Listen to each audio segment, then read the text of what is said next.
This is Viterbi Voices. Coming to you from the University of Southern California, Viterbi School of Engineering. We're here to give you the inside scoop on research, classes, student life, and so much more. All of these shared by students, faculty, alumni, and other members of the USC community.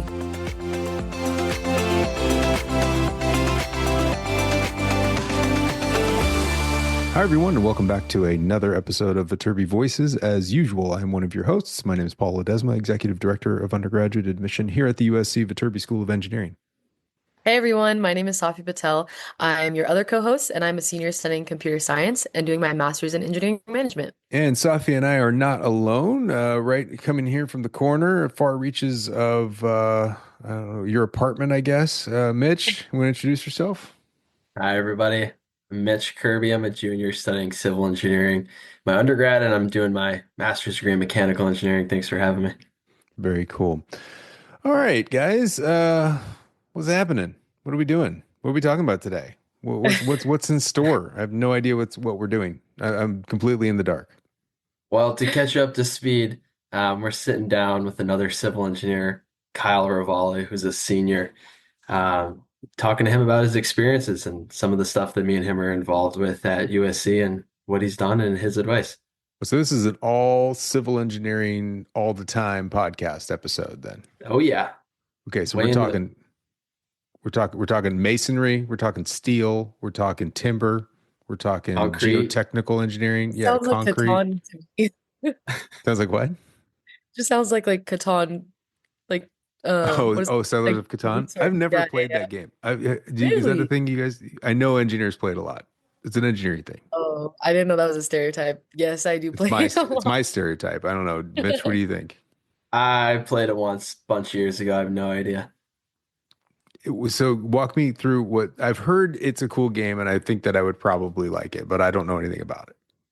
You basically have to build different settlements, and there's 5 different resources, and when you roll a dice, you might get certain resources depending on where your properties lie. And then you can also like haggle with other people to get resources. There's a lot of different means to get it, but you want to be the first one to 10 points, and you can get those points by building more settlements, by like having the longest road. There's like other random ways to get points, but My favorite thing is when someone really likes Settlers of Catan, the enthusiasm in their voice when they explain Settlers of Catan is probably the best thing ever. Mitch, did you notice how excited she was getting? Yeah, you're not really into it there. because people have asked me to explain it before, and I'm like, I'm gonna sound so dumb explaining it. So I was like really biting my teeth trying to not make it like sound. I love it. How long does the game? Is it a long game? It lasts a while? Yeah, it depends. I played recently, and it was like considered a short game because there's only 3 of us, and it was like an hour and a half. So it can take a while depending on who you're playing with. I don't know if I have that much of an attention span to play an hour and a half, 2 hour long game. There's some nights during summers when like all of my friends are back home that we play like 3 games in a row. 3 in a row? Yeah. Like, is that like 7 hours? It takes a while. It starts around like 10 p.m. and we're leaving like pretty late at night. No, I'm far asleep before that ever happens. Me too. Mitch, if there's a game night that you're going to or involved in, what are the games that you like to play? Probably poker.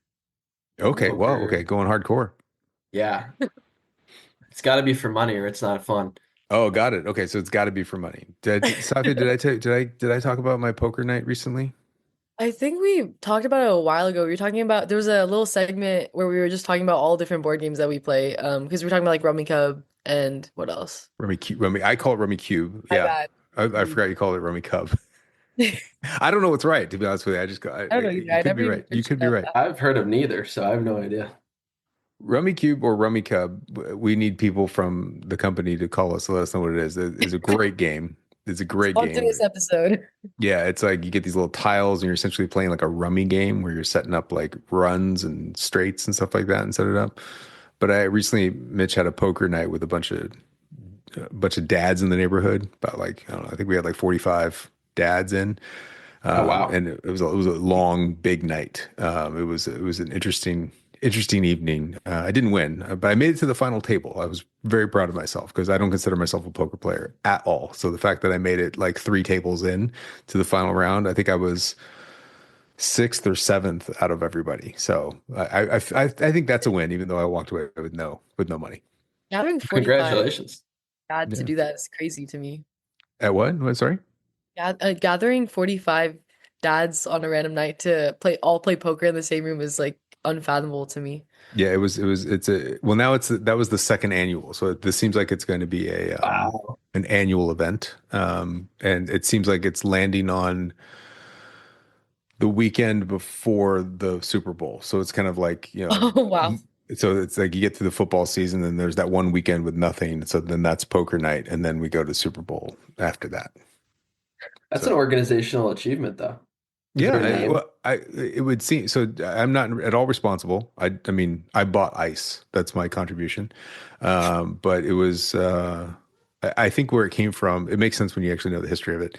A good portion of these guys are in a fantasy football league, and so this was like the end of the league because the season ended the week prior, and so it was kind of like handing off of the trophy, and then it's like let's invite more guys and make it a poker night and have fun with it, and now that's kind of becoming the thing. So that's why that's the thing. So we get organized once a year, excuse me.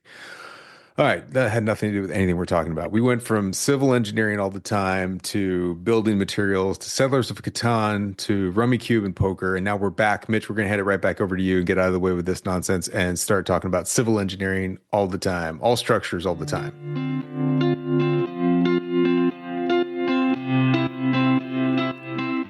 And so I'm here with Kyle. Kyle, thanks for being here. Of course. Hey, Mitch. You tell us a little bit about yourself? Yeah, so hi, everyone. My name is Kyle Revale. I'm a senior at USC studying civil engineering with an emphasis in construction management. I'm also pursuing my master's degree in construction management. So I'll be done in December of 2025. And yeah, I'm from Paris, California, and happy to be here. Well, thanks for being here again. And congrats, you're almost done. A Yeah. semester and a half left. I'm ready. Yeah. So what made you want to go into civil and construction management? Yeah, I mean, funny story. So, like, when I first got to USC, I actually got into here as an environmental engineer. And when I took the first classes, the intro to engineering, freshman academy, I realized it wasn't really the route I wanted to take. And I feel like the main reason why I wanted to be in construction management, well, first of all, my father works in construction, and I talked to my family a lot about what I should do with my career, but also keeping in mind what I want to do. And I just felt like construction management more aligned with the people aspect of engineering that I wanted to fall into. When people think about engineering, I just see math equations, like huge chalkboards filled with writing and everything and people grilling you. But people forget that there's a people aspect to it. And I think in this world where communication is super duper vital, construction management kind of aligned with that, working with people, talking to people, while also still having that engineering mindset. And I feel like being successful comes with that engineering mindset. So my dad gave me some advice, found construction management, and yeah, also I didn't want to take biology, chemistry, physics. There's still the general education stuff that I kind of like found my way out of because that's not what I wanted to study here at USC. I wanted to know how to market myself still while having that engineering mindset and working and talking to everybody. And construction management is that. Well, that's awesome. I was also environmental engineering Yeah. when I got here, and I transferred over to civil engineering myself. So Kyle, can you tell us a little bit more about what you do here at USC and what you like to get involved with? Yeah, so I love getting involved. That's like one of the first things I wanted to do at USC. In high school, I was involved. I did a bunch of stuff, but I feel like when I got to college, I took a different route of how I wanted to approach things. So USC offers a bunch of design team-based extracurricular activities. And in engineering, I feel like that's one crucial thing people could get involved with right away. So since freshman year, I've been involved with the American Society of Civil Engineers and the Construction Management Association of America. So ASCE and CMA have provided me so many opportunities in the engineering field and in the academic field. All of my internships I've gotten was through these clubs. And a little context, ASCE and CMA are like student chapters to a national parent organization. So you are offered an endless network of like people you could talk to and mentorships. So you're never gonna run out of resources to find what you want to do. Like you have any simple question about things, you could go to these people, and just as simple as like going to the website and the forums. But yeah, it's not just a network. There's also design team stuff. So ASCE right now, I'm currently serving as president for the club, and we have 7 active design teams. So to list a few, like our most notable one, Concrete Canoe, Steel Bridge, Timber Strong, and the competition names are basically in the name, or the competition is in the name of the design team. So for Concrete Canoe, we build a 20-foot concrete canoe, and we race it against like 20 other universities every year. So it's pretty cool to see 4 of these things built throughout my time at USC, maybe 5, 4.5 if I'm here for like an extra semester for my PDP. And it's crazy. Like it's something you think would be so impossible. Like who the heck would build a canoe made out of concrete and just like race it against people? When you tell people that for the first time, they're like, what? Like that's crazy. But it's a great conversation starter, but it's also a good test to your knowledge about civil engineering, in my opinion, because, you know, when you think of concrete, you think of parking structures, you think of buildings, you think of like little curbs. Like now imagine like that concrete on a freaking canoe. And yeah, students had to design the whole thing from like the hull to the mix design, to the little itty bitty details. And at the end, we also get to like decorate it with like little decals. So last year we had a NASCAR themed canoe, and we called it NAS Canoe. So we had to like play with the mix design a little bit so the colors could like match a race car, and it was pretty cool. And then there was another year of Scooby Canoe. So we the mystery van from Scooby Doo, we painted the thing. And you know, it might get a little repetitive, you know, because it's a canoe, but every year they find ways to make it more sustainable. They find ways to make it lighter, faster, like more hydrodynamic. So all those like things in the engineering mindset that we consider like before we get into school, it's going to go through your entire like college career, and you're applying it to these crazy things like concrete canoe, steel bridge, timber, and it's been pretty fun. It is pretty fun, and it's a great way to actually get practical skills that you could talk about applying to internships, getting an internship. I mean, it's a really big deal. And exactly, Kyle's very humble. Kyle leaves out the fact that he's also the captain of our sustainable solutions design team, which me and him do together this year. You want to talk a little bit more about that? Yeah. So another design team that me and Mitch are part of at ASC is called the Sustainable Solutions Design Team. The prompt varies every year, but it's a society-wide competition. So you're not just competing against people in your region, you're competing against the whole nation. So the prompt this year, we were given this task of redeveloping a mixed-use building while also building another mixed-use development adjacent to it while having a sustainable mindset. What is mixed use? Okay, so mixed use, it means it's a building that's used for multiple purposes, hence mixed use. So like it could be a residential building while also being an office building. It could be a residential and a retail space. So it's just a building that serves many purposes. So in our design team, there's 6 of us, and we're tasked with designing everything from the stormwater management plan to the structure itself, the infrastructure, which is the main point of the competition. So we also get to dabble with like actual building codes and certifications in sustainability. So for sustainable solutions, it's the Envision criteria for horizontal construction. So people, and Mitch talks about this a lot, everybody has different definitions of sustainability. But when it comes to building, to me, sustainability is homeostasis. You know, like if you have like an existing building, you don't really want to touch everything while also still making it live, because this building that we have to repurpose, it was used like as an old office building, had low occupancy, but now we have to throw in retail space, restaurants, like housing units. Like people are going to be living in this thing when it was before used as like this lowly office park. People would barely come into office and do their work. And like that's the fun stuff. Like that's the fun stuff that like people don't really see in like designing buildings, because you know it's like a place where people share experiences, and that's the challenge, you know, like while also maintaining like that building homeostasis. Like how am I going to make sure the water is still okay? How am I going to make sure the lights are still on? And we basically have to apply our best engineering judgment to make those decisions. And I feel like USC and ASCE, you know, teach us to do that. So you just have to be here to find out. These design teams are really like what I thought engineering like would be. Yeah. When I was going to go to college, especially this team, like this is like, you have the engineering plan sets, everything Kyle talked about, all the details of like the pipes, the HVAC, where the rooms are going to be, how to design the layout, all this stuff that I thought, you know, when you come to school, and the guys who design buildings, like that's what everyone talks about engineers are, and the guys who make stuff happen. I mean, of course, there's other parts of it, but like those are like the ones you see every day. This is an actual practical project. And I know for you, it's kind of second nature because it's practically like your job right now. You want to talk a little bit about what you do for work? Yeah. So I'm not currently working, but I've had multiple internships in the construction industry. So I've worked with 2 general contractors in the past. I've worked with Mac Construction and DPR Construction. With DPR, I worked in pre-construction, and with Mac Construction, I was on the operations side of things. So I was running the project while being on site.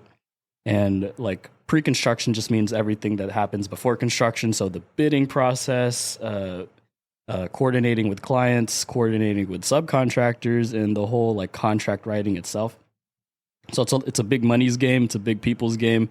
And I had a great time doing it the whole time. With Mac Construction, I was part of this project where it was this custom residential home, and it was this huge development. And the owner had a lot of things in mind, and it was pretty cool because it was a complex project. I don't know how much I could say about the project, but yeah, when you work in construction, you work with pretty cool people and pretty awesome things. Some of the notable projects that Mac Construction does is right across the street. They're building the new science center for the Endeavor. So they're taking a rocket ship and literally making it vertical and then building an encasing around it and showing it off to everybody in the world. And they've also built the Broad Museum. They've built also their Natural History Museum. So they have a lot of influence in LA. But yeah, these construction companies is where I've done my work. And yeah, like what Mitch said, everything that I've done in school aligned with what I had to do in work, which is pretty cool. Not a lot of people get to say that because I feel like in college, you know, they're going to teach you all like all these little equations. You're gonna do all the math. You're gonna do all the science, the physics and stuff. But there are some little things that you can find like in your job, in these design teams, and in college that like perfectly align, and it's just so satisfying to see it happen. So I've seen that in the construction industry at least. And also with CMA, you have quite a professional background over there setting up what we have on campus called CMA's Symposium. You want to talk about that? Because that was a major undertaking for you last year. Yeah, so with the Construction Management Association of America, we hold an annual symposium that brings over about 20 to 30 different companies in the architecture, engineering, or construction industry. And we basically have one big night for these industry professionals to network with students. So this was part of the reason how I got like my first internship, because I got to sit at a table with Mac Construction and talk the night away, ask them questions about, okay, what is it like to be in construction? What is it like to work with civil engineers, all the other engineers and clients? And this event was pretty awesome because you get to highlight like one or two like specific projects in the industry that are doing pretty good right now. So the year that I ran it, we got to highlight the Ginsberg Hall, which is our new computer science hall at USC. It's the first LEED Platinum building on our campus. So a little context: LEED is a sustainability criteria for buildings, and it basically tells you that the building is green and it's awesome. And platinum is the highest level you could achieve. So props to USC for achieving that. And we got to talk about a night of sustainability. construction and the challenges that people had to overcome. Not everything goes right, at least in our industry. And I think that's a common theme throughout engineering. You learn through your mistakes. And we got to have like the project team roll out and talk about like, oh, this is how we like achieved LEED Platinum, or like check out this building. It's radiant, cool, like all these cool features in the building that the general public wouldn't really know about. So when you're like a new guy coming into the industry and you're like coming to the events like the CMA symposium, where you're just thrown into like an ocean full of sharks, like all these like top guys, like safety directors, project managers, project engineers. So those are the people that would like genuinely like attend our events. So it's pretty cool that we get to give that opportunity to students to network and possibly find their future job. And it's also a great fundraising event. We've raised over $170,000 for our club and the department. And we've also given away $40,000 of that to scholarships. So we also give back to the students, and we give everybody that attends a chance to apply for these scholarships to help out. I wasn't able to go to the symposium last year, but I was at the one this year, because this year I got really involved with CMAA and ASC.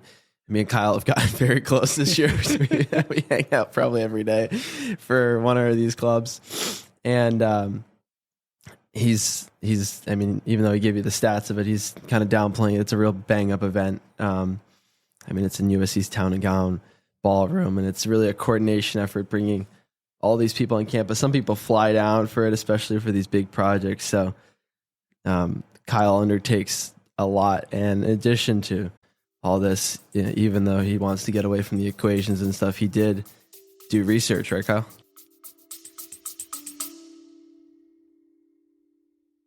Hi there, it's Brooke, one of your Viterbi admission counselors with your mid-podcast message. I want to tell you about our year-round on-campus Visit Viterbi experiences. They're the best way to get to know more about our Viterbi programs.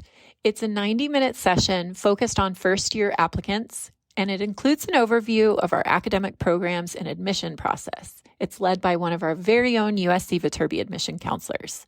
So if you'd like to join us on campus, we would love to meet you. Please visit viterbi.link/events. That's VITERBI.link/events to reserve your Visit Viterbi experience.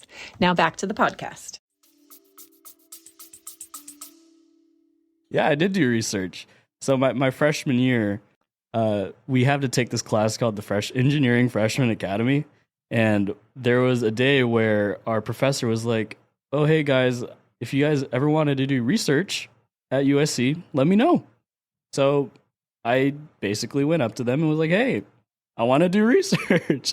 And it was as easy as that. I just went over and talked to my professor, asked if there's any opportunities. What professor was this? Dr. Ragusa. Giselle Ragusa, yeah. But yeah, she also taught it with Eric Johnson, Dr. Eric Johnson. Oh, okay. Yeah. So that's how I met our associate dean. Great guy. Yeah. So yeah, Dr. Ragusa and Dr. Johnson gave me a chance to talk with a few principal investigators. And I found a match for a study for me. It was also in construction. It was a study on the impact of virtual reality in construction, specifically in safety and like teleoperating robots. So it's pretty cool. It felt like I was playing a video game half the time. You know, I was 18 and the only thing I really knew was how to operate the little VR headsets and the VR controllers and stuff. So at the civil engineering department upstairs, we have an integrated informatics lab where there's like a VR headset, there's like a VR treadmill, and that's how we designed our stuff. So like we created basically a video game. Oh, I don't want to say video game, but it felt like a video game to help train construction workers to operate a demolition robot. So there's this demolition robot called Brock, and Brock is this small little like demolition robot, and he has like a jackhammer arm. He has like little outriggers. And it's like a little crawling robot, and it like goes around and it like breaks stuff. And that's the best way I feel like I could describe Brock. And we created this this me and the team got to design this like code that basically allows you to operate Brock at like any distance with a VR headset. So it's pretty awesome. And the way that we started with this, at least the thing that I got involved with, is creating like Brock in a virtual sense. So like before we actually got to use the robot and like control it, we created this game in Unity 3D where you could control Brock with like the VR headsets, and you would go around like doing specific tasks. Like the game would tell you, oh, hey, go into this building, mount onto this place, and then just start breaking stuff. It was pretty cool. And from an engineering perspective now, I feel like reflecting on it, it was a huge play on safety and automation, because if you're able to demolish something from like X miles away, like that's huge. Like people aren't on site. There's zero risk of injury because the person is literally not there. It's just the robot. And it kind of like foreshadows the direction the industry is going in with like these robots, automation, and all these new technologies that are going into play. And it was cool that I got to experience that, because that's like the first step. People are thinking about it. People at USC are thinking about it. And you get to see that happen before it like becomes a huge thing, because I think this is going to be a huge thing. We'll have a lot to talk about at our safety symposium that's coming up. Kyle and I are total plugs for all of our involvements here.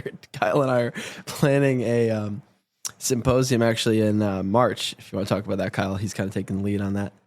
Yeah, I mean, taking lead is a stretch. Mitch plays a big role in it too. And yeah, I basically see this guy every day. And here's another symposium. So we love our events that we get to offer to the students and offer to ourselves and the faculty and staff. So in March, we're having this safety culture symposium with the National Academy of Construction and the National Academy of Engineering. So we're also hosting this huge one-day event where we're bringing over people in the construction, architecture, and engineering industry to talk about safety. And we host these symposiums as a context to, there's always things that need to be done in the industry. So we host these meetings to gather everybody and like get everybody's ideas, to help better safety culture in construction. And this kind of goes into all industries. Safety is a huge priority, and it's the first priority in construction. And this event is aiming to talk about technology in construction. So the theme that we wanted to follow this year was what role does AI and automation and technology play in safety culture? So we're hosting this panel with the best safety directors in the nation. So like from companies like Turner, AECOM, whatever, you name it. And they're going to be at this symposium. And all these guys that have done huge projects in the past and are continuing to do huge projects now have a very robust and awesome safety program that everybody in the construction industry should know about. And we aim to ask questions about how technology will be integrated into that. So this March, there's going to be 100 people over at Town and Gown at the USC campus. And we're going to spend a day talking about how not just people in the industry, but people like us, like me and Mitch, students can get involved, and faculty, to help better like our curriculum in how we teach safety and how we could use technology to better safety culture.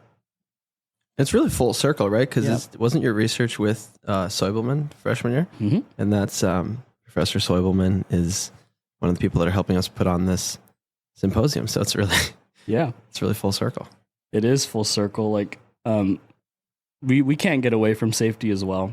And it's something that people should be continuously talking about in construction. And it just shows like another outlet of like a career path you could go into as well. There's people dedicated to safety in engineering, in construction.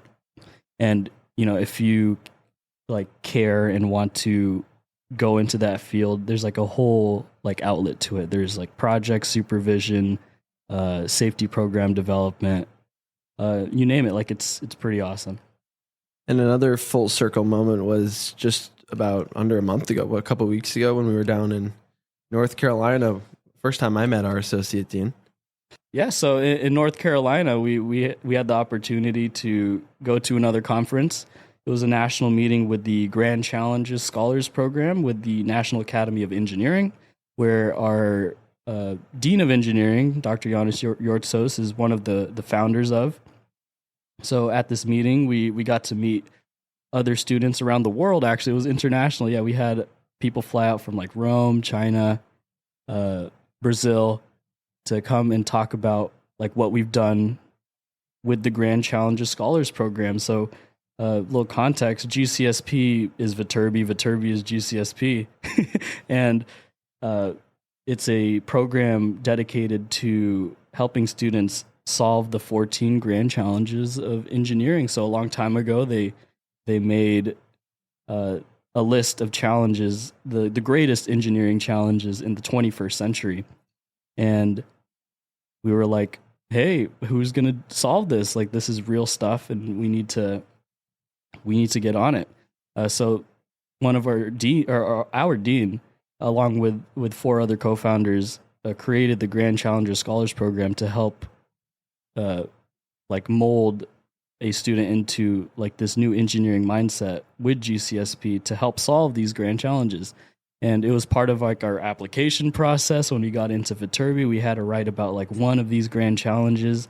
I believe I wrote about urban infrastructure. I was like, how was I going to solve improving urban infrastructure? Like as a civil engineering and environmental engineering major, that was a challenge I wanted to tackle. And you're not like committed to it, but it's something that will always like trail the back of your head. Like, oh, hey, I should be thinking about how can I like better the human condition with this GCSP mindset.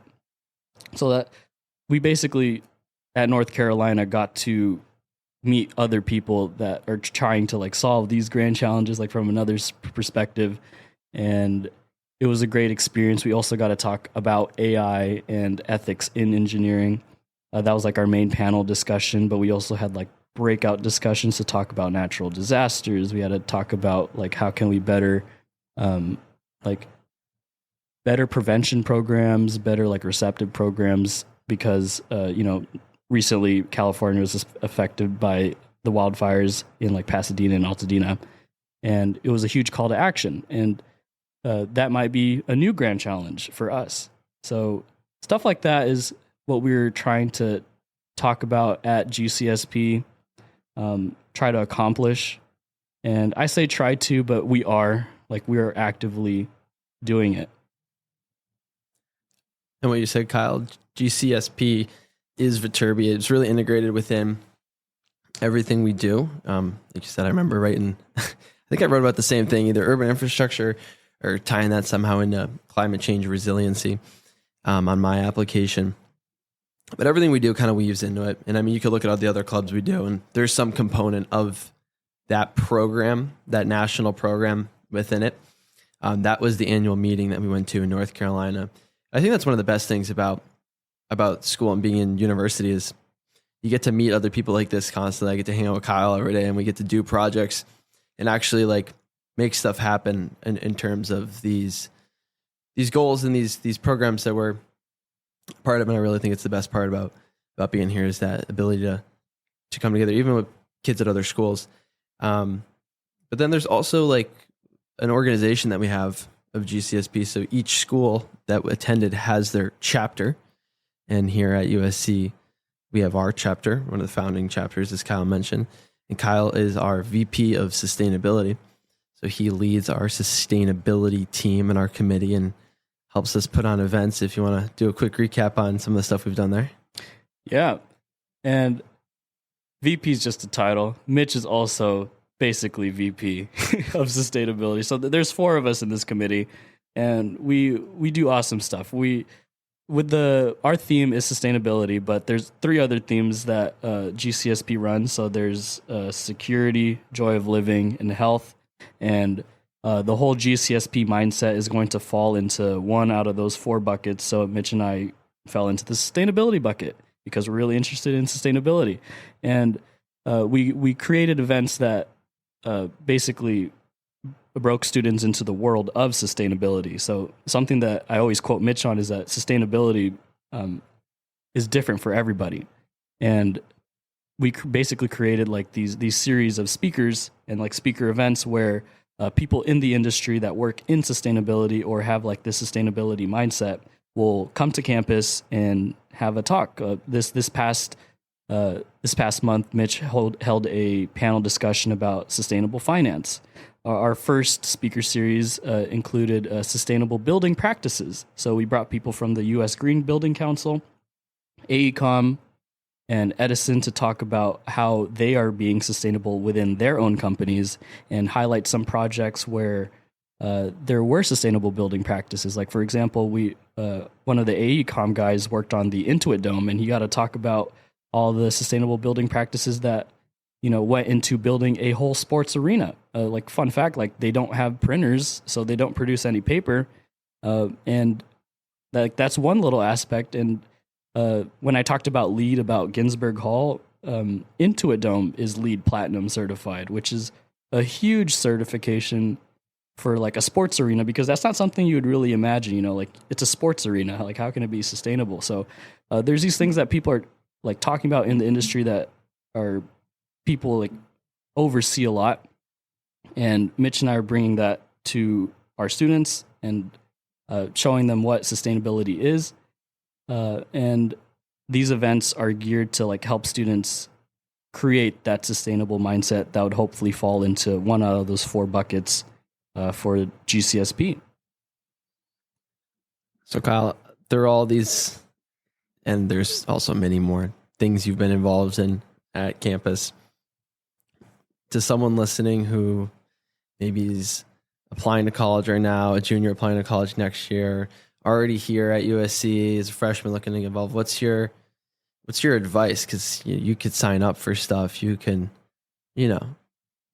register for events and get involved, but what's like the difference for you on actually really getting involved in being a part of the teams that you join? Like, what's your advice to people? Well, to anyone that is applying to college right now and is thinking about USC and has it in their radar, looking back, I believe that, like, money aside, location aside, name aside, USC still gives like the best package deal.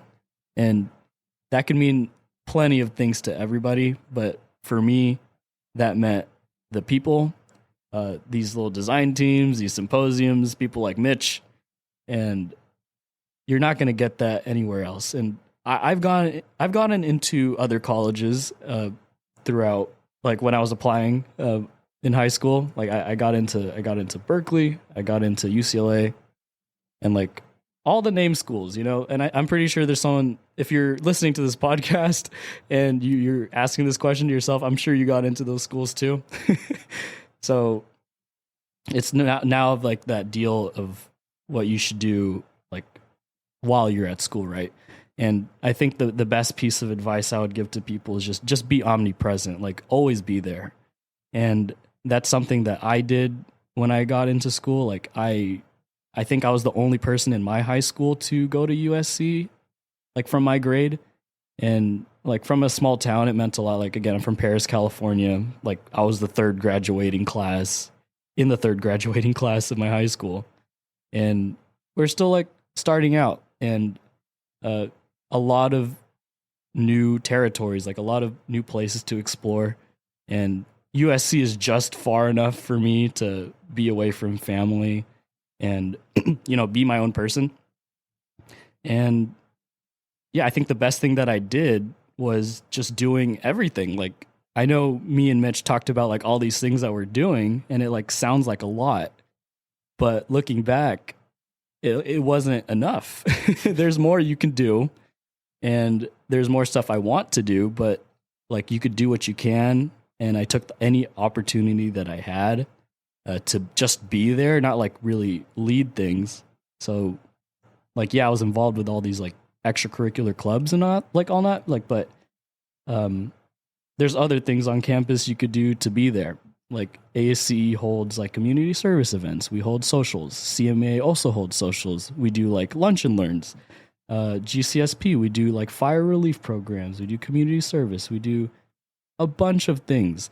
And as a student, I feel like you think that you're just like going to go here to do classes, but getting involved is what's going to set you apart from everybody else and like truly help you find yourself. So just be there, get involved, and do everything. I couldn't agree more. I mean, it really is what I'm here for. I mean, we're here to get like, you know, everyone's here to get an education and a degree, but like aside from that, what makes, you know, when you're asking yourself like what makes this place different, it always comes down to like what you can do. And Kyle is a perfect example, which is why I wanted to have him on here today to talk about all the things he's done. It's just the relentless pursuit of opportunities that he does. And I think it's this place that lets you do that. You know, not every place does let you do that. So I'm grateful that I chose a place that has that available, and people like Kyle who are just always pursuing something that they're passionate about. And that's really what it comes down to. It's as simple as that. I mean, that little mindset makes the world of a difference when you're trying to get involved with things or meet people or host events yourself that you want to put on. I mean, some of the stuff we talked about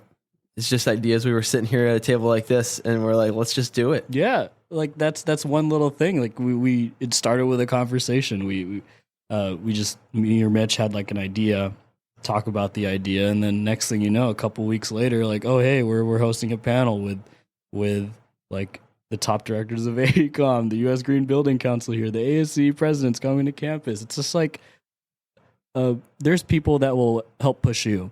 And I think that's like the biggest thing.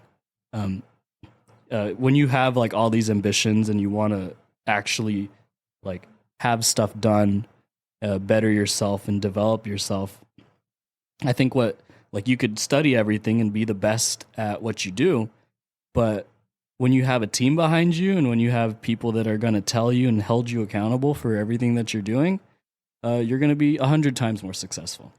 Couldn't agree more. The team makes the difference. Well, Kyle, thank you for coming on today. It's a pleasure to have you on here.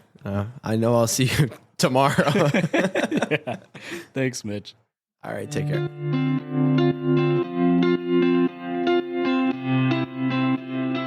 And we're back. Thank you, Mitch, for bringing us that lovely episode. I always love hearing about what the other majors are up to because I don't really interact with civil engineers unless it's like through a design team that I'm a part of. So thank you for bringing us that. Are you saying you don't like civil engineers? I think that's what I just That's heard. kind of what I'm hearing too. No, they're just like, I don't know. I'm not really like in my coding classes and there's like a civil engineer next to me, you know, like, hey, how we doing today? I was feeling a lot of shade there. Safi's throwing down some serious shade to me. No, I wish I could meet more. So I was talking to Sejal recently about Canoe Club, but that's like under civil It's engineering. not called Canoe Club. That just sounds like someone who has a canoe. It's the American like- Society of Civil Engineers Concrete Yeah, Canoe he's Competition. got it. There you But go. wasn't it a Which while Kyle ago? just mentioned. Oh, no way. Okay. Look at me, shameless plug, shameless Hey plug. guys, you guys having fun at Canoe Club out there with some canoes? When I first got to USC, I swear that's what it used to be called. No, ever, never. I don't know what you're Never? talking about. Actually, Seriously, Like, never. back It's the in the American day- Society of Civil Engineers Concrete There Canoe might have been like Competition. a separate canoe thought club it that was just like has canoes, but ours is concrete. It's just Okay. for like No, I know it's concrete, casual guys. canoeing down the river, just like Down hanging the out LA River, yes. down the LA River. Oh. Just nothing but No, canoes. I swear I saw the new mixer that you guys have for the concrete. I saw the Instagram post. I'm very excited for this competition season. I like Don't how worry. you're trying to get out of this conversation. Like you're pivoting to a compliment about Yeah, how cool let's the concrete mixer is. recenter where this came from just trying to stay away from us. Mm. Yeah. No. I love all civil engineers, guys. I wish I was one myself. What can I say? Right. I'm glad you follow the Instagram at minimum, though. Good to keep up to date. When Our is competition is coming up. when is the competition? It is the first week of April. Right. So, So we're just about a month away. right. And so where is it at this year? Because I know you guys, it rotates locations in a bunch of different spots. Yeah, last year wasn't too scenic. It was in Hawaii. This year we're going to Cal Poly Pomona. So Big Oh, difference wow. between that Honolulu location and Pomona. a little bit. So You gotta keep them humble sometimes. all right. So and you guys feel like you're on track and that we're all going to be good with the canoe this year? Yeah, no, things are great actually. This is the biggest year for our design teams. Like we went from during COVID, I think we had like two, to now we have like seven different competing teams. So we've bumped up quite a bit. All in canoe, or you mean a different category, like steel bridge, canoe? The What are different all the? categories. Yeah, what are these? We have steel bridge, we have concrete canoe, like you're mentioning. We have timber strong, which is you build like a micro wooden house that's like 5 feet or something along those dimensions, very small, and Okay. you have to build it on site. There's a geo wall, which is a geotechnical wall. So you have to hold up like with dirt and it can't fall over. Sustainable solutions, which is what I'm on, which is basically you get a construction project and you have to redo it and like outfit it and make it sustainable. You have like the engineering plan sets and you go through the weeds. And then there's environmental design, which is like water filtration. Yeah. Okay. Does a Cool. month out I don't mean know how many that was, but what'd you say? does a month out mean you're all scrambling to finish things, or is it like you guys are in a good place? How does that look? Depends on who you ask, but a little bit of both. How's your uh, team? yeah. How's We're sustainable looking design?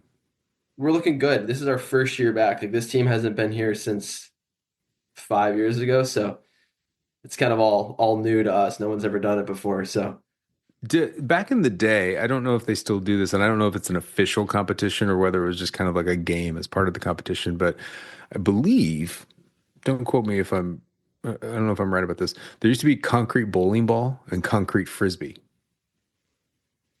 I Is am that a not thing? aware. Am I I will making that up? Can you look into I'll that and have to find out ask for me? around. I got Concrete you, don't worry. volleyball Because sounds I swear there was at some point as part of the concrete canoe competition, there was concrete bowling ball and concrete frisbee. Unless someone made that up and I have just been believing it all these years, I'd I love to can't know more. imagine college kids just like throwing a disc of concrete at someone. Like that sounds like a That's the terrible idea. challenge. Can you make a frisbee out of concrete and make it actually a frisbee? Yeah, Wow. I mean, who thought a concrete canoe would float? But it does. Exactly. So true. But we do have a bunch of other events. Like at the thing, there's like other competitions like 3-on-3 basketball, cornhole, All made out of volleyball, concrete, right? Yeah, cornhole concrete, yep. basketball concrete. The whole gambit. Got it. Got it. All right, guys. Well, thanks so much for bringing this episode, Mitch. I appreciate it. And for all of you out there, thanks for hanging in with us throughout most of our nonsense conversation. We'll see you next week with another episode of Viterbi Voices. Bye.